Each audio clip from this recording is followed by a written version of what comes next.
Do you feel overwhelmed by the blank page? Do you feel like your art is just not as good as it should or could be? Do you feel the insurmountable pressure of performing as an artist on the internet? Well, so do I. So I decided to get messy and absolutely lose my mind on paper for an hour and a half straight. So, hi, hello. If you're new here, my name is Rain. If you're not new here, welcome back to my little corner of the internet. And I am overwhelmed and being creatively frustrated today. So let's talk about it. I tried to do a serious intro, and clearly I can't because I'm not a serious person. But I have once again returned and recycled myself back to this point of feeling kind of like the art I'm making isn't good enough to share on the internet. And what do we do here in my corner of the internet when we feel inadequate as artists?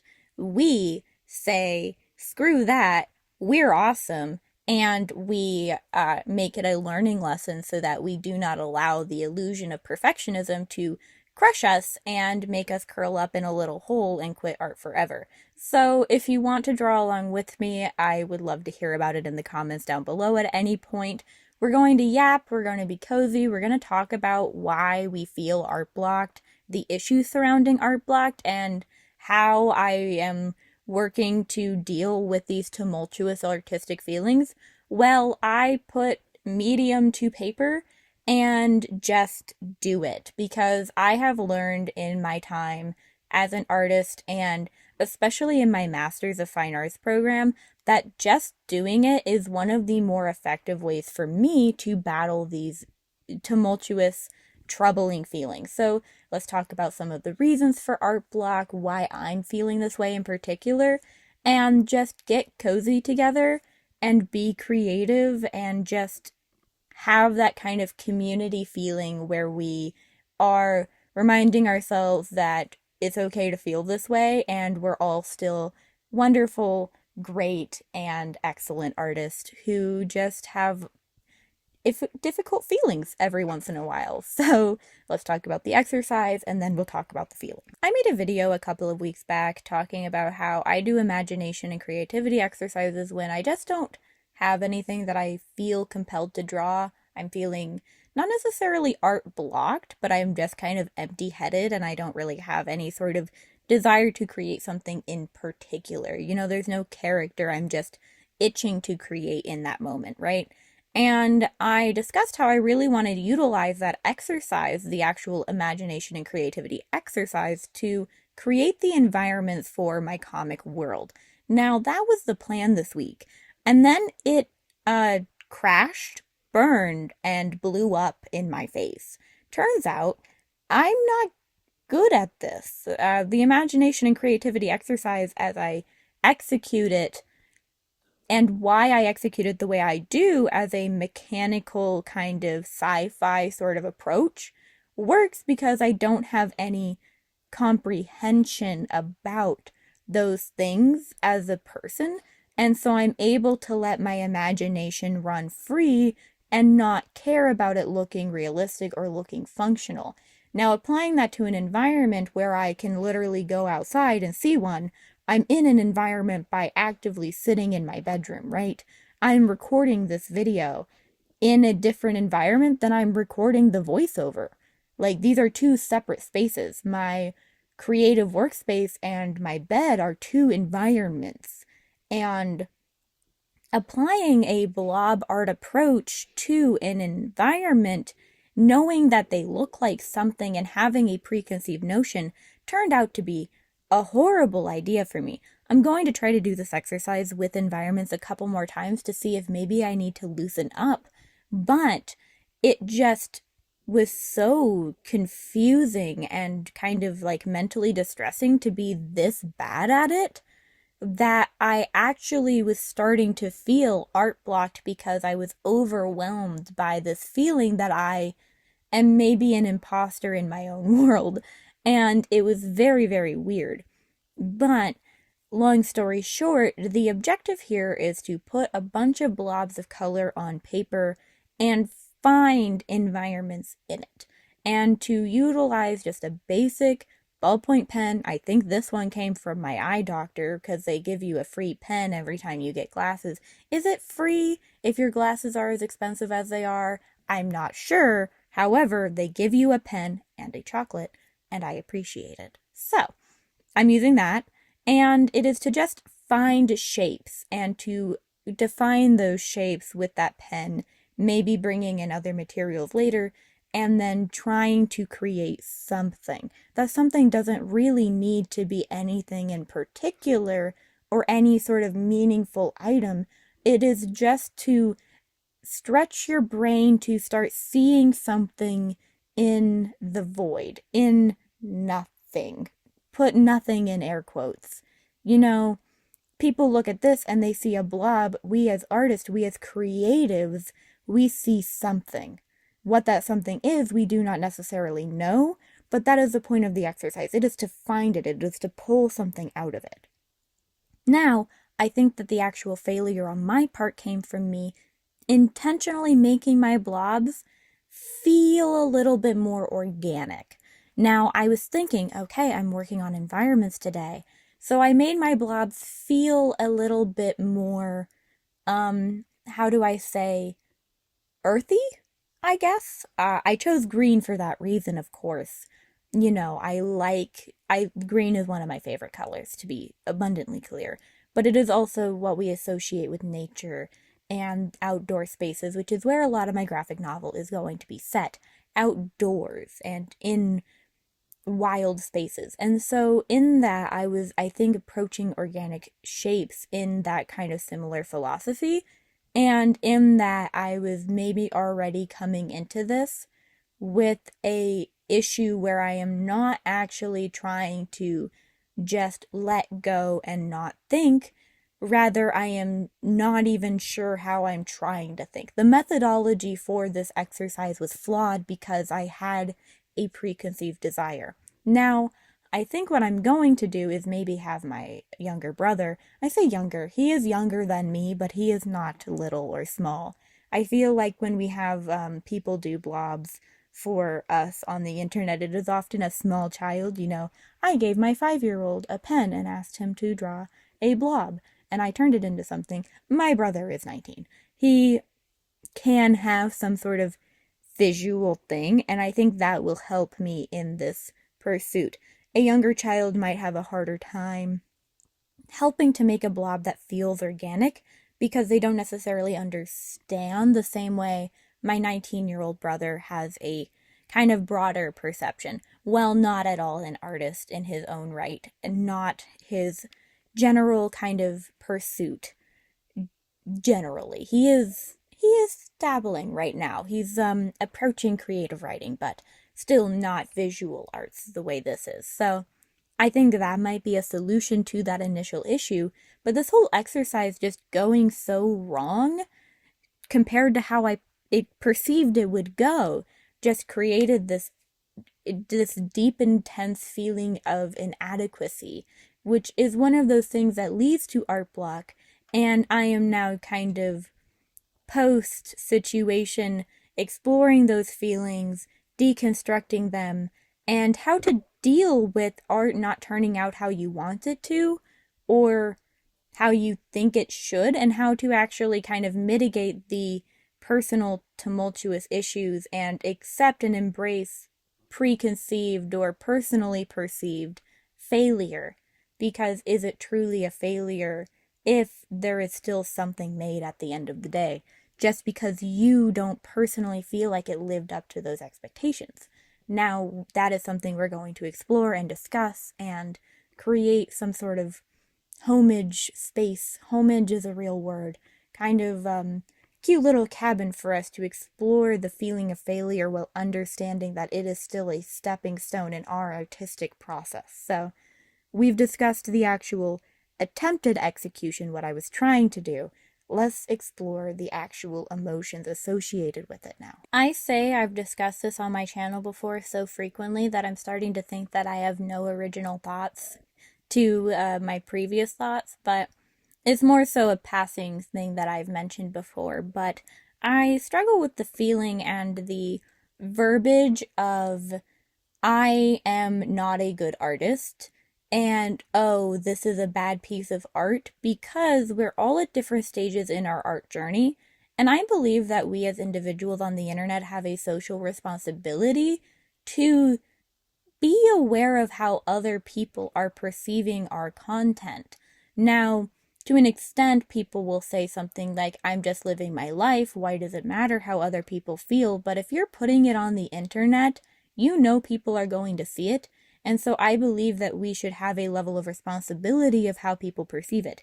If you're just living your life, why are you recording it and putting it on the internet if you do not want people to see it and perceive it in some way, right? Now, that's just kind of a generalized way to say, when I say this is a bad piece of art, that's coming from my own personal feelings about how my art looks. That doesn't take into account how other people might feel like their work isn't on the same bar as mine, and I am therefore calling their art bad. And it is an issue where I've worked really hard to deconstruct and remove terms like bad and ugly and inadequate and failure from kind of the actual standalone visuals on the page, and to put those feelings more so into the actual execution on my part and the actual kind of attitude around it. Because what I put on this page, if I don't have it in the context that I was trying to create environments, and I don't put it in the context that I was trying to develop world building for a graphic novel, this is actually a really cool looking piece of paper at the end of the video. You know, it really does have some interesting components that draw your eye and make you just stare at it, right? It has things where you just want to look and understand and look a little bit more to maybe start to see what is actually happening in the structures that I build out of these blobs, right? It is the execution of my preconceived idea that is a failure. It is not the actual piece itself that is a failure. This can still be repurposed into something. This is still a good piece of paper that has something visually interesting on it and is a execution of a creative pursuit. Just because I don't feel like it lived up to my expectations does not mean that I should approach it from the ideology that therefore anything that looks not as cool as this is a failure, because other people will feel defeated. And maybe if you're trying to do this exercise with me and you haven't done it now 3 times as of this video being made, your first attempt might not be as cool as you want it to be, or you might feel like mine is cooler or more interesting, or there's more depth to mine or something, and that will make you feel like I'm calling your work bad. It's not bad. I just have this feeling that it is not as good as I wanted it to be, and I need to be careful with the way I word that stuff, because other people will feel discouraged from creating and having fun. This is a creative exercise, an experimental exercise. There is no guarantee that what comes out of this is going to be interesting, because there is no guarantee of what it will be. When I put blobs on paper with no actual thought to it, like in the previous 2 videos, there's no guarantee of what I will see in it. Now, I do have more organic shapes. I do try to approach more tree feelings. None of these things look like trees at the end, in my opinion. Like trees how I want them to. Dr. Seuss trees? Yeah, maybe. We're maybe vibing with a Dr. Seuss tree. I don't want Dr. Seuss trees in my graphic novel. It doesn't fit the vibe and the story and the macabre of the overall environment, right? So, is it a tree? Maybe. That is up for interpretation. Someone might look at it and say, what is that? A chicken wing? I don't know what they're going to say. I don't know how other people are going to see it. I know how I see it. I see a kind of cool, maybe Dr. Seussy tree. Might be a fun environment for a little kid's poem somewhere. Dr. Seuss is controversial. I'm not saying I condone Dr. Seuss. I'm just saying that, like, I can't think of any other kids' books with drawings in it off the top of my head that I can utilize as an example. Anyway, disclaimer over. Just because I have these feelings about the result does not mean that I have a feeling about your image that I haven't even seen. But it still feels that way. when somebody says, wow, this is bad art, and they laugh about their pieces or they try to make jokes to kind of combat their negative feelings, it can still feel like you are being insulted in those moments because we have a parasocial relationship, even if it is not a strong bond. We have this feeling of comparison and inadequacy that is born from us sharing our art on the internet, whether we want to or not. And I don't really know how to deconstruct this or help other people to deconstruct this because creativity is a personal pursuit that nobody can compare their journey to another's. Nobody can have a one-to-one journey.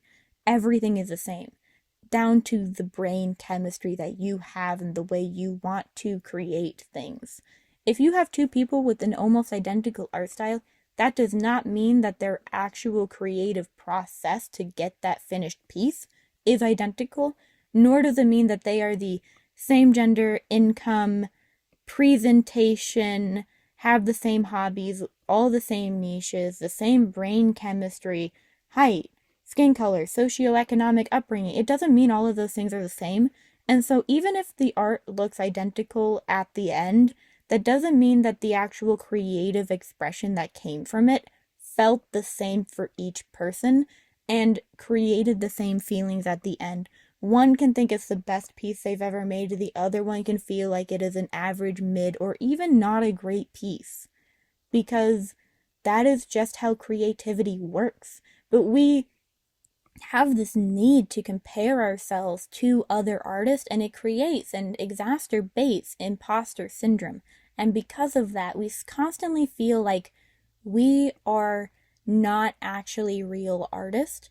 I'm saying we generally. If you don't feel this way, that is excellent. I hope you never do. And I encourage your greatest and best artistic pursuits without the feeling of inadequacy and comparison. And I hope that if you do compare yourself, you see it as a reason to get better and keep improving your own pursuit, not as a reason to feel bad about yourself. So when I say we, I mean generally, this is a very common feeling for artists to have. And it is not something that we should feel isolated in, because almost every artist I've ever looked into, I have run into a time where they've talked about imposter syndrome, comparison, inadequacy feelings, failure, down points in their artistic journey. Or I've watched their sketchbook tours where they're talking about art from 10 years ago and they're like, holy wow, this is ugly. And I feel it. When I look at my art from when I was 16, I'm like, geez, that is hideous. But I really try to deconstruct and reword my language to say, that is some questionable anatomy choices that I made right there. Oh, wowza. That is, wow. I can even picture the piece I'm thinking of and the video I'm thinking of. I will link that sketchbook tour in the card and the description, because there are some anatomy decisions that 16-year-old beginner me made that were just, I'm impressed. I am impressed. As somebody who, when they made art before taking art seriously at 16, would tear it up and burn it. And I even now sometimes will just throw a piece in the fire if it's like, just, if I get the like edge of a 3/4 view wrong and I'm not going to finish a piece and it's like not even there, I'll just toss it in my fireplace. Like, it's not even a piece at that point for me. It's like 2 bad lines and I'm like, okay, gotta restart, I'll just toss it in the fireplace and I start over.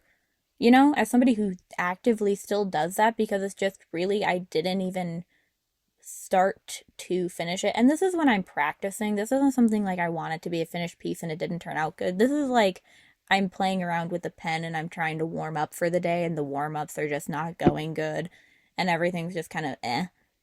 And it's on like printer paper or some scrap paper or the back of a receipt. I'll just toss it in the fireplace if it's like only a couple lines. If it's just a bad side profile, the whole thing's wonky, I'll shove it in the back folder. If I actually like tried to commit to a like bad quality sketch, I will put it in the back folder. But I need to try not to call it an actual bad piece, because bad for me might be somebody's best at this point in their artistic journey. because I have a lot of built up skills. And even when something doesn't look right to me, doesn't mean that it doesn't look right to other people. And people who are actively making art that is kind of on par with my kind of throwaway doodles that I don't feel are particularly good, doesn't mean that they should be made to feel like their artistic journey is invalid. And sure, I mean, to an extent, we can't be responsible for everybody's feelings, but I think that we can reword the way we think about our own old art or lower quality artistic pursuits to be more positive and to not think about it as a failure and to think about it as just one step in the artistic journey and a just just just a moment in it. You know, they say something like it takes 10,000 hours to master a skill. That not high quality sketch that you don't feel proud of was a couple of minutes or maybe even an hour of your 10,000 hours. And that is not invalid, and that is still time you have dedicated to a craft that you love, a hobby that you love, and a creative pursuit that means something to you. And if we can deconstruct this ideology and this verbiage of that's bad art, that's ugly art, this is the worst thing I have ever made, and we can think about it as, I mean, this isn't my best work, but you know, I can grow from this, and this isn't really the best thing I've ever made, but it still holds charm and value, or I like this quality of it. If we can look at it and we can tell ourselves that this is a step in the journey, and we can look at it and we can say, hey, I really like this component. I really like the line confidence here. I like the way I did the shape of the ear, but maybe the proportions are off. Or maybe I really like this jewelry that I added, but I don't really think it suits this character, or it's wonky, or it's not quite actually with the body the way it needs to be. If we could pull positives out of the work that we're not proud of, or just not share it at all in a capacity where we're going to be talking down on it, I think we can create a more positive art space. And I don't really know that this is like a noble journey. I don't really know that this is actually a journey that other people need to undertake. But for me, knowing how it felt when I saw an artist say that their work was bad and me thinking it was super cool, or the feeling as I compared my art to artists I love and them just having their throwaway sketches they weren't proud of and they were like, yeah, this is just ass, honestly, I hate it. Knowing how that felt, I really try to be intentional with my language. And am I going to mess up? Absolutely, because sometimes the feeling of inadequacy is overwhelming and it is hard to move past that. But reframing our language to be more positive doesn't just benefit the people on the internet who see our work. It benefits us because we no longer see our low points as actual failures, like complete and utter failures. We see them as learning moments instead. And if we take those and turn them into learning moments, we kind of remove some of the feelings that are associated with this kind of bad art ideology. So let's discuss them. Do you feel like a failure because your art isn't perfect? It isn't exactly what you wanted it to be. Well, one, perfectionism is the death of creativity. I do not believe that perfectionism can exist in art because I do not believe that there is such thing as perfection. And I think that when we kind of deconstruct this idea that there is perfect, there is perfectionism, and we allow ourselves to embrace just making art the best we can, we kind of remove the feelings that our art isn't perfect and therefore we should quit, right? If you constantly are chasing perfect, you are never going to reach it and you are going to continually be disappointing yourself because you're never going to think your art is good enough. What you perceive as perfect now and you're trying to reach is going to be different by the time you reach what you thought perfect would be. Even then, are you going to be satisfied emulating an art style that you might not naturally develop into? That might be okay if you're an artist who actually doesn't have a unique or personal art style and is more of a kind of fluid artist who works as emulating art styles. These are people like animators on big shows. You think Demon Slayer is drawn entirely by one person? No, it's drawn by a bunch of different people who are capable of emulating an identical art style. It is an incredibly effective skill, But if you're doing something like animating Demon Slayer and making that art all the time, is that what perfect is to you? And even then, are you going to feel like your art is perfect if everybody is making art that looks the same? I don't know. That is for you to personally decide and feel out yourself. I am not someone who's good at emulating art styles. I can identify components of it, but actually executing it is something I find incredibly difficult. It is not a skill that I have managed to learn, hone, or actually kind of develop. So it's just kind of off the table for me personally. However, for people like me who have an art style, who let their art kind of flow with their creative development, is your perfect something you're going to naturally develop into? And if you don't, are you going to forever feel like a failure because your art isn't actually meeting the standard because your standard is somebody else's creative development? It's not yours, it's somebody else's. They got to that art style not by trying to create the perfect art style, is what their art kind of naturally evolved into. Art style is something that is natural and innate to you the same way handwriting is. It is something that is just your self-expression the way the clothes you put on every day are. Did you maybe curate it? Yeah, a little bit, but do you just feel gravitated towards certain pieces in your wardrobe? Do they just feel right? Are they what makes you happy to wear? Maybe it's curated, but you kind of made it your own eventually. And is it a direct copy from something you saw on Pinterest, or is it just you pursuing your own best creative self-expression through clothing? I don't know. And it's something to explore, but I don't believe in curating a perfect art style. I believe in letting your art style come naturally with time. Now, imposter syndrome is complicated because it is tied to perfectionism. You feel like an imposter because you feel like people are praising you for work that you're not deserving of. Or you feel like you're creating art that is better than you actually believe yourself capable of. Or people are talking about how good your art is. I want to eat your art. God, your art looks delicious. This is the coolest thing I've ever seen. Oh my God, I love the way you drew my favorite character. And you're receiving this praise for something that you don't feel is that special because it comes so naturally to you. Or maybe you worked really hard for it, but you don't feel like it's worthy of that level of praise. Imposter syndrome is something that's hard to combat because it's not really rooted in anything as tangible as perfectionism, you know? It's not like you're envisioning what your art should be and trying to pursue it.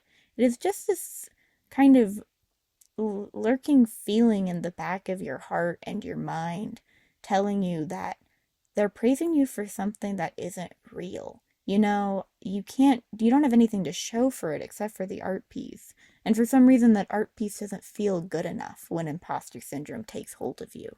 And really, what you need to do is understand that some people really find artistic expression incredibly impressive because they're not artistically inclined the way we are.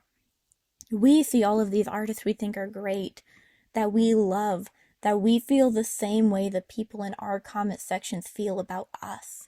We have our idols and they have theirs. Maybe you're not an idol because I don't really like the idea of idolizing strangers on the internet. But they admire you in your creative pursuit and your creative expression. And the same way you admire other artists' creative pursuit and expression. And they just aren't artistically inclined the way you are. The same way you feel like you're not artistically inclined the way your favorite artists are. And it is this rat race of us admiring the art styles of people who just aren't us. And then us having this lurking feeling that because we aren't them, we don't deserve it. How can people feel the way about me that I feel about my favorite artist? How can people praise me when there's this artist that I love? I don't belong in this group. I don't deserve this praise.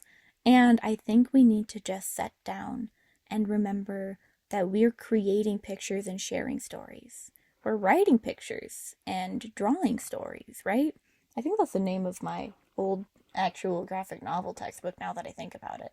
I think it is drawing words and like writing pictures or something like that. I don't know. It's a sideways oriented book and it fits on my shelf weird and it annoys me. So I can go find that and put it in the description below after this. But it was my textbook for comics. So irrelevant to the discussion. I got distracted. But we feel like we are not belonging in the community other people are putting us on. We don't belong on the pedestal that we are actively standing on.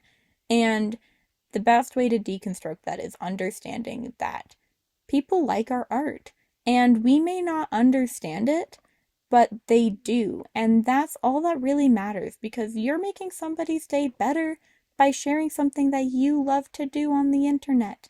And if that's how it's going to go, then why question it? Why question people's praise? Can we not accept other people's praise, affection, and admiration at face value and just let it be? No, because it's hard, because we don't feel like we're good enough. But if we can work on trying to accept it at face value and just appreciate people's expression of gratitude for the work we shared, then I think we're going to feel a little bit better. We're never going to maybe beat imposter syndrome to a pulp on the sidewalk and leave it in an alleyway to just keel over and cease existing, but we will get better at shining light on those shadows that make us feel inadequate. And that's really all we can ask for when we're discussing something as complicated as mental health, creative pursuits, creative expression, and something that feels like we're sharing a part of our soul with the rest of the world. Or we're sharing a really attractive person that we drew and just drew because we thought they were hot. And maybe it's not a part of our soul, but we sure did enjoy creating them, and we sure do think they're gorgeous, and that's all that really matters. But imposter syndrome, perfectionism, those are really kind of one and the same to an extent. Maybe not one and the same. Let's reword that. They're cousins that look kind of similar, and they make you a little bit uncomfortable when you're at a meeting because you're like, are you sure you're not direct siblings? Like, you really only share like 25% of your DNA? Are you sure about that? It feels really weird, you know? But they're there, and they're uncannily similar despite not being siblings, and you're like, oh god, I really want you to leave my party, but I can't because my mom will yell at you kind of energy, you know? And, like, I don't know, you can maybe go to the other side of the room, but they're gonna just be standing over there, and you kind of really don't want them there, but it's fine, because we can ignore them, and we can hang out with people who are better for us, and treat us better, and just kind of let their weird clique in the corner just wallow in their own self-pity. Are they putting a bad energy into the room? Yeah, but we have the people around us that we love and care about and are supporting us, and all of those good vibes that come from being positive about our art. And, you know, it's good enough because we're keeping the peace, and that means something for somebody, right? Comparison is different from those two other points. While comparison and imposter syndrome will feel really similar and feel kind of identical, comparison does not need to be a negative thing. Comparison can have positive attributes. You can compare your art to artists you love and try to just pursue little bits and pieces of their work. You know, you develop your art style, yes, by doing what feels right for you, but as you consume more art, you will learn what you love to look at, and it'll eventually start to slightly implement itself into your work. You can compare yourself to your old art and feel really accomplished. You can compare yourself to artists in your niche on the internet and find art that you really love and really love to look at. You can compare yourself to the artist you're trying to directly emulate because you want to animate their art in the future. And maybe that's a great thing because you're going to go into the animation field, and comparison is necessary to make sure you're maintaining the visual kind of aesthetic you have to keep your job, right? Comparison is not always going to be a bad thing. Comparison can be healthy. And some people really like and benefit from competition. I don't. Competition gives me debilitating anxiety and makes me nauseous. So, competition, not for me. Other people really like it. And if you're someone like that, finding an artist on the internet that you really admire and comparing your accomplishments artistically to theirs can help motivate you to continue to do better and keep pushing forward. Comparison can also be, oh my god, I love their art. My art doesn't look like that. I am a failure. I'm going to quit now. No, stop it. You do not do that. That is a no-no. We are in the no-no zone now, and we are not doing that because we are just not them, and that's okay. And comparison, like imposter syndrome, feels like you are just never going to be good enough because you're never going to compare equally. However, imposter syndrome, people are praising you for work and you do not feel you're deserving of it, or You have accomplished something and you don't feel like you're deserving of it. You hit 1,000 subscribers on YouTube like I did, and you're still sitting here like, literally, what happened? Who? Why? When? Where? And why? Why? Is that imposter syndrome? Do I feel like I deserve 1,000 subscribers? Absolutely not. I yap at you guys, and I don't know what I'm doing. I really don't know what I'm doing. Do I artistically know anything? I have experience and I talk about those, but like, I'm not like some cool, accomplished artist who's worked in the industry for 30 years. I'm just some random dude on the internet that you are vibing with on a Saturday at 9 in the morning if you're watching this like as it comes out. While you what? Drink your coffee and draw something super cool? Like, am I cool enough to be hanging out with you right now? Probably not. But you're here. And does that create the feeling of imposter syndrome? Absolutely. What do? You keep going. Now, comparison would be like me looking at somebody else with 1,000 plus subscribers and saying, I'm just not as good as them. I'm never going to be as good as them. They should have all of my subscribers, assuming there's no like community overlap.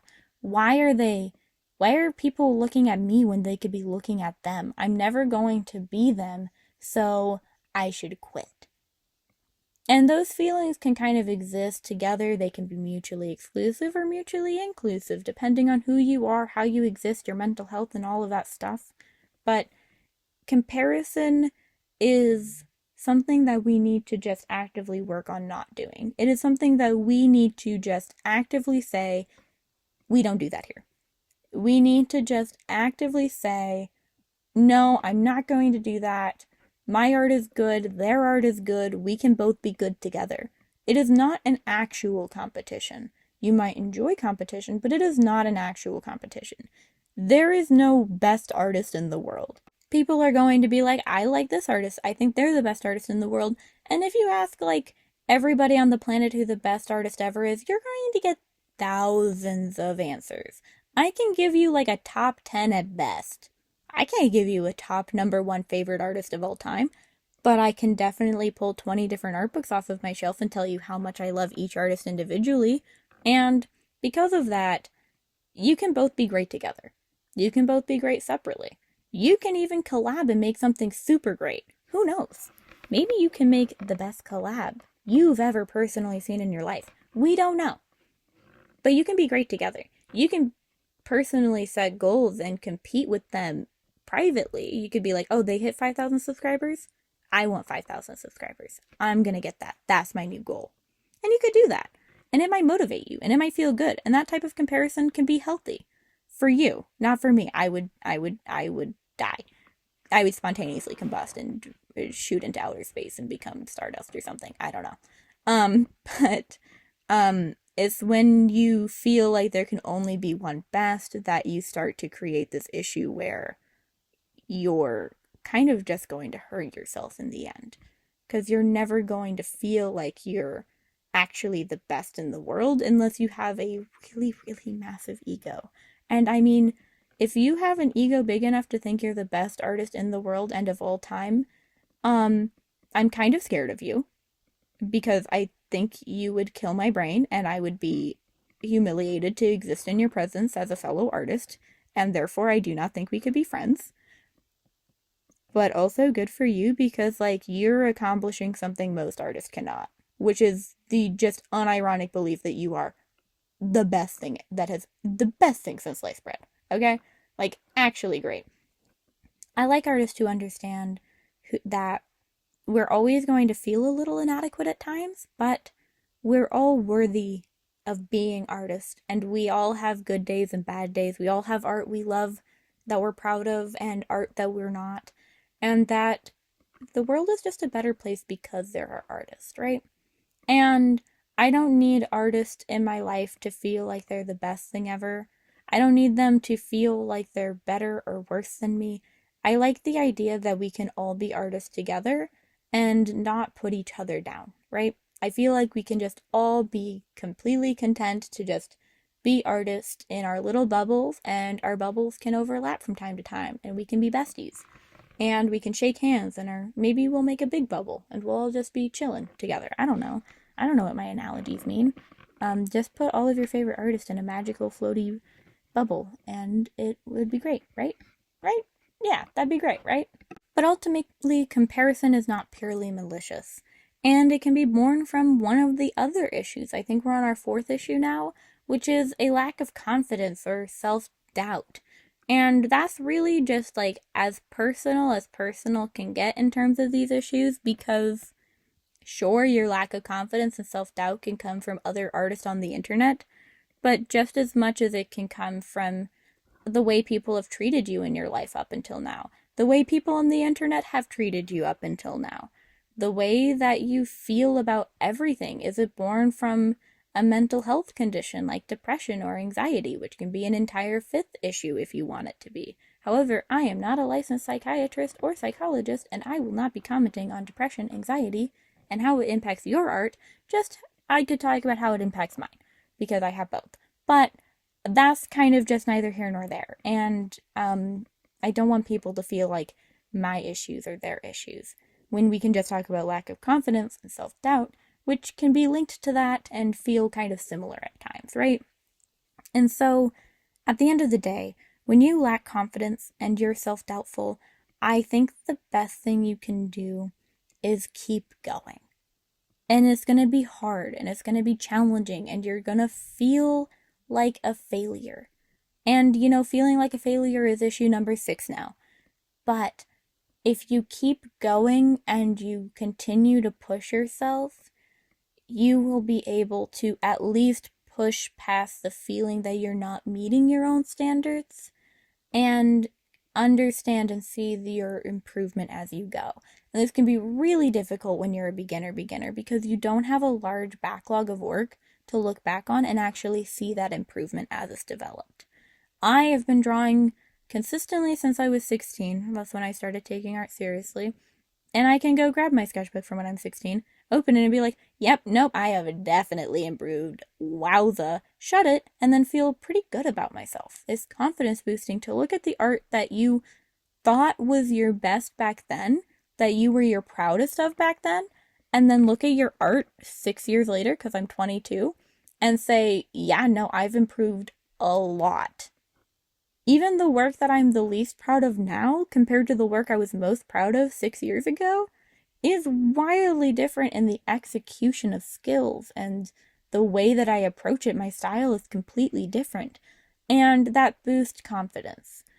As a beginner, it's going to be harder because you don't have that backlog, but I promise you, if you keep going, you keep pushing, you're going to have it.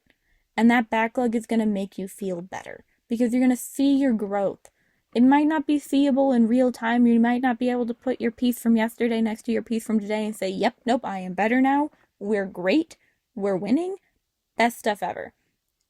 But as the months progress, you're going to be able to do that, and you're going to start to build confidence.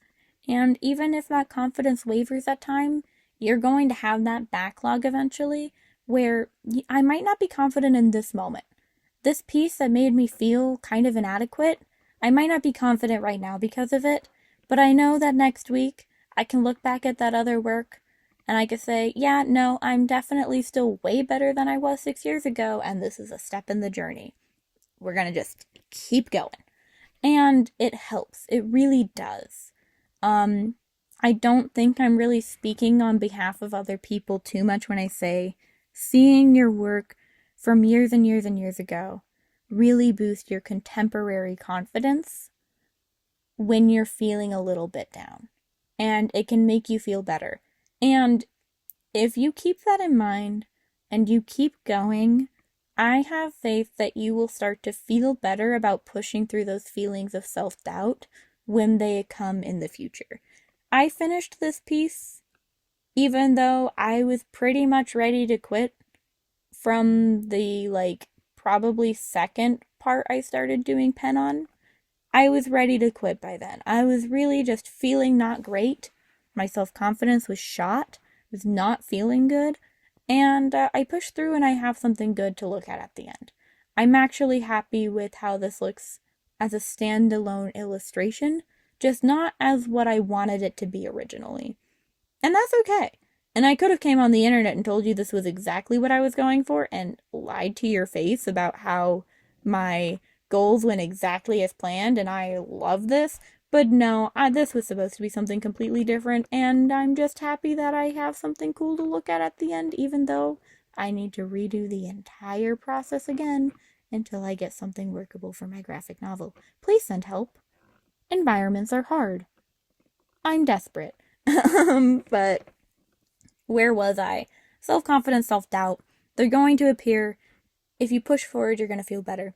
And if you feel so unconfident and your self-doubt is so consuming that you are crippled by these feelings, I cannot give you direct one-to-one guaranteed advice on how to feel better, but try talking to somebody. Try talking to the people you trust about these feelings and talking your way through them, and maybe meeting with a professional to just discuss how these feelings are impacting your ability to do what you love. And if you don't love making art when you are actually doing it, maybe it's time to try a different creative field or a different creative expression. If putting pencil to paper causes you severe psychological distress, maybe being a visual artist is just not the right path for you, and that's okay. Because another thing that can impact your ability to feel artistically good is that you're just not working in the right medium. Now, I'm a visual artist and I'm working on marker with a eye doctor ballpoint pen, but that doesn't mean that you have to be a visual artist. If you're watching my channel and you are a visual artist and you just hate it, that doesn't mean you can't be an interpretive dancer. That doesn't mean you can't be just a ballroom dancer, ballet, a singer, a writer, a poet. It doesn't mean that you can't pursue a different creative field. Try sewing. I kind of have been enjoying sewing recently. I can't sew to save my life, but I've been enjoying it. Every time my cat shreds my favorite pillows, because I like the pillows with the microbeads because they're cold in the summer and then they warm up in the winter, love them. They're my favorite. It's the sensory thing. I love them. They make me happy. They are my reason for sleeping so much. I'm obsessed with them. I've had them my whole life, okay? When my cat tears them up, I've been enjoying mending them. And I'm building my way up to doing a doll kit from one of my all-time favorite custom and fandom doll creators ever, Bud Nye Dolls. I got one of their doll kits and I'm practicing sewing on just little things here and there because I am determined to make a doll. And I'm really excited and I've been having a wonderful time. So all of this is kind of just, maybe you need to pick a different medium. Maybe the medium is just not right for you. That different medium doesn't even need to be not a visual art. If you're working in graphite, try charcoal. If you don't like charcoal, like I hate charcoal, don't try pastels. I mean, you can, but they make me itchy. I don't know what's wrong with me, okay? So maybe try oil pastels, markers. I'm a marker illustrator, but I'm also a paint pen drawer, okay? Maybe just try pen. Dip pen, brush pen, all sorts of different type of pens you can try. And maybe choosing that different medium can help you feel a little bit better or help you break away from those comparison feelings or even that self-doubt or lack of confidence. Maybe it's the medium that you feel insecure in, and picking up something completely new to you will make you feel more creatively aligned with it. You know, you don't have to just give up. If you want to be a creative, I encourage you to find the way to be a creative that works for you. I worked with somebody once who would collect the tabs on cans of soda and make chainmail outfits and goth outfits out of it. And they would save bottle caps and they would sew them onto things. Not because they wanted to sell it or because they wanted to benefit from it, just because they liked to upcycle those things and it fit their goth aesthetic. And they really enjoyed it and they made remarkable work, okay? They were excellent at it. I no longer have any knowledge of where they are and what they are doing, but I really liked their work. And, you can be creative in ways that just kind of know no bounds. Maybe you want to upcycle beach trash and turn it into sculpture work. You can be creative in a lot of ways, and do not let what you see on the internet as like traditional artist pursuits limit you from finding the way of being creative that makes you feel good about being creative, right? You should feel good about making your art. You should feel confident making your art because it should fuel a part of you that craves creativity, and it shouldn't be holding you back by making you feel like you're inadequate to strangers on the internet.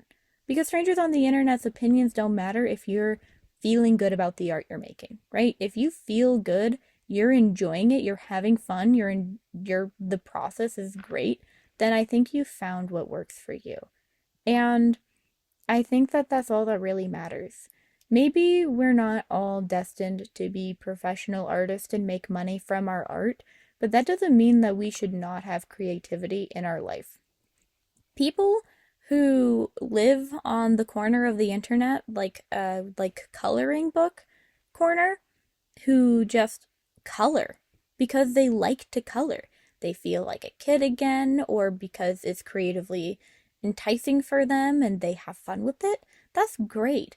I don't know how much you can become a professional marketable artist from the way you color in coloring books, and that probably violates a lot of copyright things, but they're having fun and they're being creative in the way that works for them. And that's great. And they don't need to show us on the internet to be happy and fulfilled. They're choosing to share a part of their creative expression and journey with us, and we should be happy to see it, you know? Like, they're having the time of their lives, and that's awesome. I encourage you to fight self-doubt and lack of confidence tooth and nail so that you can enjoy creating the way you want to or feel enticed to create. And if you have no desire to create, then maybe just go find a different hobby, you know? Like, that's also cool, you know? It just works, man. And if you just want to watch people be creative, you want to just sit here and yap with me, chill out, watch me not know what I'm doing for an hour, that's also cool. I did STEM for a lot of years, you know? I got my degree in botany. It's totally cool to just be a science nerd and not really care about those creative pursuits as well, you know? And you can still enjoy art. You can have no artistic inclination in your life whatsoever in any capacity and have a house full of art, and you are still a cool person, and I appreciate your appreciation for art. And that's fine. If you really don't have the desire to create, but you like watching people create, that's also cool. I love musicals. I couldn't create a musical in 30 billion years if you asked me to, but I love it, okay? I'm not joking that I was in the top 100 listeners for the Jekyll and Hyde Gothic Thriller musical on Apple Music last year, okay? It was a problem. It is a problem. It's not cool looking, really. It makes you feel a little bit pathetic and nerdy when you get confronted with that information, but I was not in the top 10. So, I have some musical diversity. I swear it. I hope. I don't really know how Apple Music approaches those metrics, and I don't want to pay for Spotify Premium. So, there's that information. You can bully me about it in the comments below if you so desire. But we're now to like 6 or 7. I'm bad at counting. I know I do math for actually borderline a living. I basically do math for a living, and I can't remember how much I've counted at this point. So, that's cool. But I know that we've covered the 4 most important ones for the natural progression of getting to the fear of criticism. Now, this one is really difficult to navigate because you cannot avoid criticism on the internet. When you put your stuff on the internet, you are going to get criticized, whether you like it or not. Would the world be a better place if people just kept their unsolicited criticism to themselves and quieted down when they have an opinion about people's art that they did not ask for and is generally kind of mean-spirited or just kind of unsolicited, kind of, oh, you really should do this with your art? Yeah, it would be better if people just didn't say, you should do this with your art. Your art would look way better if you did this, that, and that. But we don't live in that world, and the fear of criticism can be consuming. We hear all sorts of stories about people who went to art school, and the critiques were awful, soul crushing, yelling, tearing your work off of the wall, calling you an artistic failure that would never get anywhere in life and never see success anywhere. It can be consuming. Maybe your first critic was your parent or your guardian or some sort of caregiver in your life, and they saw your art and told you it was bad. Maybe it was your teacher and you drew a butterfly and you were so excited to show them and they were just like, wow, you suck, kid. And it completely crushed your soul and you didn't draw again. Like I didn't draw again for multiple years after I had a really horrible art experience in a classroom where I was not accommodated for my health condition. And so I just was like, I can't be an artist. Oops. That's not how it works, by the way. Art is inherently the most accessible thing in the world because you can create in any way that you want or so desire. And no, AI does not make art more accessible. You just don't want to put in the work. Please leave me alone. I am also disabled. You can be a disabled artist. It is fine. They have existed throughout history without any issue, despite the fact that, oh, I don't know, there was no AI. Wow, wild concept. Anyway, back to our regularly scheduled content. The fear of criticism can be consuming. And it's terrifying, like people could totally come on the internet and tell me horrible, horrible things about my art, and there's really nothing I can do about it except for blocking them and moving on and just ignoring them. Fighting with people who are criticizing you is kind of a waste of your time. Like at the end of the day, if somebody says, wow, your art would look way better if you did this, and it was a choice that you really intentionally made, arguing with them about why you made the artistic choice you did isn't going to change their mind, right? They just didn't even think about why you might make that choice in the first place, okay? They just gave you their opinion.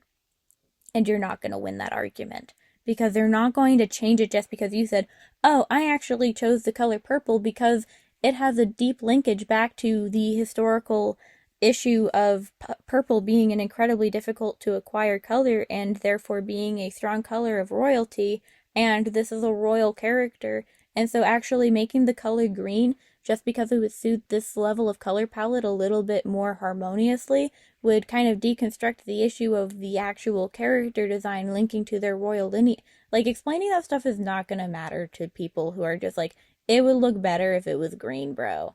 And that's fine, like, we don't need to care. And also, I came up with that scenario out of nowhere, so if it doesn't make sense, I am so sorry. But it made sense to me. So if you have any questions, ask. I'm happy to help.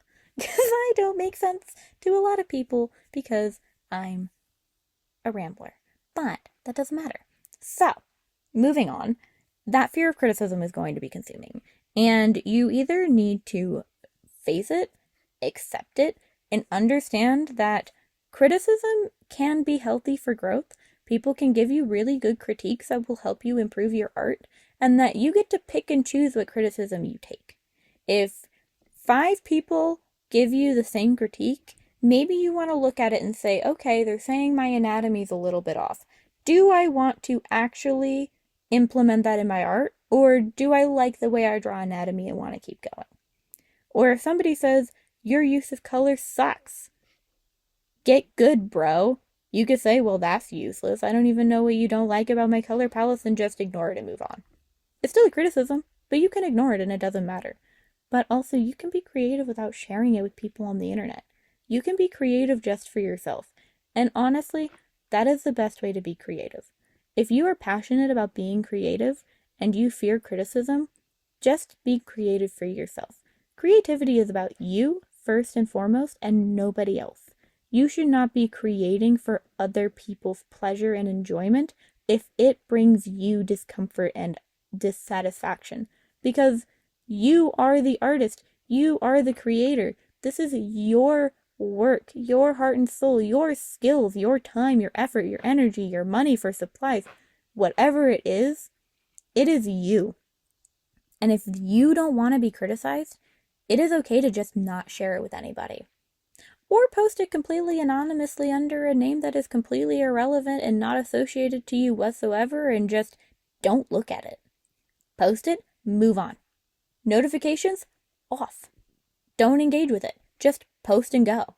You can do that too. And if that's what works for you and allows you to share your work and can help you build tolerance for online criticism, that is a way to do it as well. But you don't have to share it, and you do not have to face criticism from others if you just do it for yourself and enjoy it at home where nobody can bother you, see you, or harass you. And that's a very valid way to be creative, because you don't owe anybody your creativity. And it should be about you more than anything else, right? And I can't really give any better advice for getting over the fear of criticism other than maybe just seek professional help and try and figure out where that comes from. And if you can maybe challenge those emotions in ways that are a little bit more easier and accessible with professional help, if the option of just never sharing it ever makes you unhappy and you want to share it, but you're just scared. Working through that with somebody who actually can help you through it might be the best solution for you, but you don't have to. You don't owe it to anybody. And just keep that in mind when you make your decision for what is best for you. Holy wowza, as always, I yapped way too long and I had more to say, but I have no more video content to share. So we are wrapping up. Wowza. So I really appreciate you making it all the way to the end of this video and talking through these feelings, and I hope that something here helped you feel a little bit better about these negative emotions, and knowing that I experienced them and I've been creating for 6 years and I love what I do. I love doing it, and I battle with these things just like you. And I hope that we have some community here to just remember that this is an artistic kind of universal, and it's okay to not feel like the best artist in the world every time. So please be nice in the comments section below. But if you have any tips for how you deal with these things, feel free to share. But we're being nice. Remember, we're being very nice, and we are not claiming to be mental health professionals if we are not. So if you like this video, like it, dislike if you dislike it. Comment if you have any thoughts and opinions on the piece itself or anything else related to the video or not. I'm happy to talk about your day if you want to talk about your day. Subscribe if you would like to see more weekly content from me. I yap every week, somehow, for some reason, and we're usually here for a pretty long time. So I really appreciate when you guys come back, and I'm really happy to welcome you to my little corner of the internet permanently if you would like to live in the damp little corner with me. So, with all of this being said, I think we're good to go. Share with anybody who you think might be in art block right now and needs this content. Now we're good to go. So I hope you have a wonderful rest of your day, night, wherever you are, and I really appreciate you. So, bye-bye!